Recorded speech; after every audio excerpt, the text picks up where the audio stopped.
natureza da sua santidade, pela sua bendita e gloriosa palavra.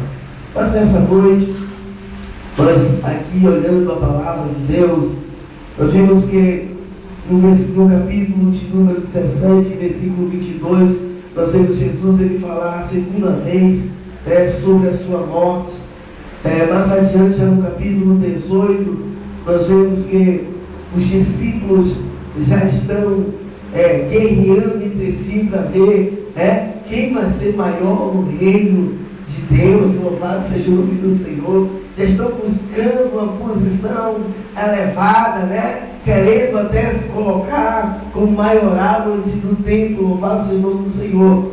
Vejamos que Jesus primeiro ele diz que ele fala sobre a sua morte. Logo após, os discípulos já se preocupam em ver quem deles iria ser o maior no Evangelho. Mas o que chama a atenção é que ele diz aos seus discípulos, Jesus ele alerta aos seus discípulos para que eles, na posição de discípulos, de conhecedores dos mistérios de Deus, que eles não viessem a desprezar a nenhum daqueles que sentavam para ouvir a palavra de Deus, que sentavam para glorificar o nome do Senhor, que sentavam para ouvir a voz de Deus pelo intermédio do Evangelho de Cristo Jesus. Então nos deixa claro que a vontade de Deus é que, aleluia, a palavra dele seja pregada a tempo e a fora de tempo. A vontade de Deus é que todo aquele que segue ao Senhor, que conhece, que tem uma vocação da parte de Deus para pregar a sua bendita e gloriosa palavra, é que ele venha pregar a palavra de Deus com autoridade, mas que não despreze, aleluia, aos novos decididos, aqueles que estão de perto ouvindo a palavra, aqueles que estão ainda engateando, aqueles que não têm entendimento, aleluia, que não venhamos jamais a desprezar. Por isso que Jesus, ele quando fazia, Jesus ele falou na sua palavra, diz: olha, quando fizeres uma festa, aleluia, não chamar os nobres, não, vai pelas aldeias, aleluia, e chama os necessitados, aleluia, chama os desprezados. Então é grande festa eles, louvado seja o nome do Senhor. Sabe por quê? Porque toda pessoa que é humilhada, Deus vai exaltar para a glória do nome dele. Toda pessoa que é desprezada, esquecida, Deus vai fazer notório aos olhos de todos, aleluia, que ele é o Deus que sara, é o Deus que cura, é o Deus que liberta e o Deus que resgata. A vontade de Deus linda aqui nesta noite é que Deus fala por intermédio de Jesus, aleluia, que ele não quer que nenhuma alma, nenhuma se perca. Aí entendemos que para esta alma não se perder, Deus envia agora o seu perdão. Diga amém. Amém. Você sabe quem é o perdão de Deus? O perdão de Deus é Jesus Cristo de Nazaré. Por isso que ele alertou, aleluia, que os seus discípulos não viessem a desprezar.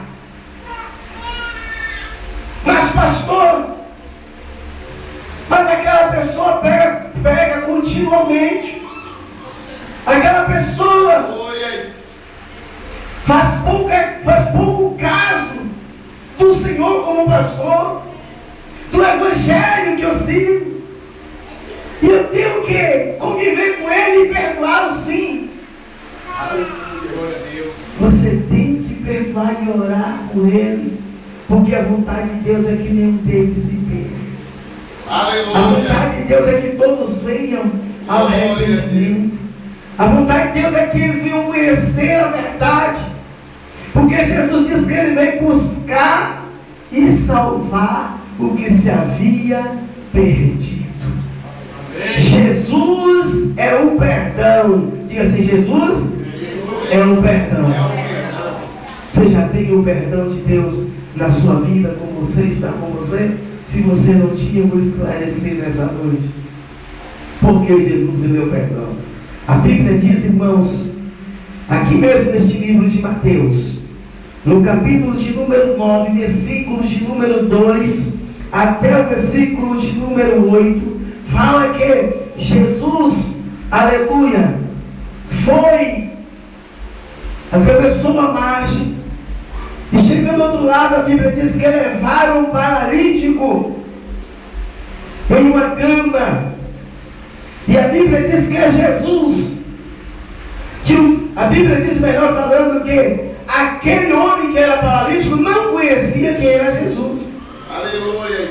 A Bíblia diz que os homens pegaram aquela cama e levaram Jesus. E levaram até Jesus. Glória a Deus. E a Bíblia diz, irmãos, que quando Jesus olhou, glória a Deus, e viu a fé daqueles homens que conduzia aquele paralítico que chegou a fazer uma brecha no telhado e descer com a cama, a Bíblia diz que quando Jesus olhou para ele, disse: filho, perdoado te são os teus pecados. glória a Deus. Mesmo sem o paralítico conhecer quem era Jesus, mas a fé daqueles homens que levaram aquele paralítico fez com que aquele paralítico recebesse o perdão, e o perdão para aquele paralítico chamou a atenção dos escribas, dos fariseus, que ali estavam e começaram a dizer que este homem, que até pecado perdoa, e Jesus, conhecendo o coração dele, louvado seja o nome do Senhor, conhecendo o coração deles que estavam cochichando, blasfemando, Jesus diz: ei, o que é melhor? É dizer: filhos, não perdoa seus pecados, ou toma o teu leito e anda, para que saiba que o Filho de Deus também tem poder na terra. Glória a Deus. Então Jesus, ele é o perdão. Aleluia. A Bíblia diz que Pedro, no versículo 21, Pedro diz, aproximando-se de Jesus: Senhor, e até quantas vezes meu irmão vai pecar contra mim e eu não perdoar 7? Aí Jesus olhou para ele e disse assim: olha, eu não te digo 7 Pedro, mas eu te digo 70 vezes 7. Aleluia. No dia, Glória a Deus. no dia, se meu irmão pecar no dia 7 vezes contra mim, eu perdoarei 7. Eu não te digo 7 Pedro, mas digo 70 vezes 7. E tem pessoas que não conseguem liberar o perdão. Tem pessoas que não conseguem entender que quando nós aceitamos a Jesus, aleluia, porque Ele nos perdoou de nossas atitudes, de nossos gestos, de tudo aquilo que fizemos que desagradava a Deus, que nos separava de Deus. Deus envia o seu perdão, que é Jesus, e Ele não olhou o que eu fazia, o que você fazia, deixou de fazer. Ele nos perdoou.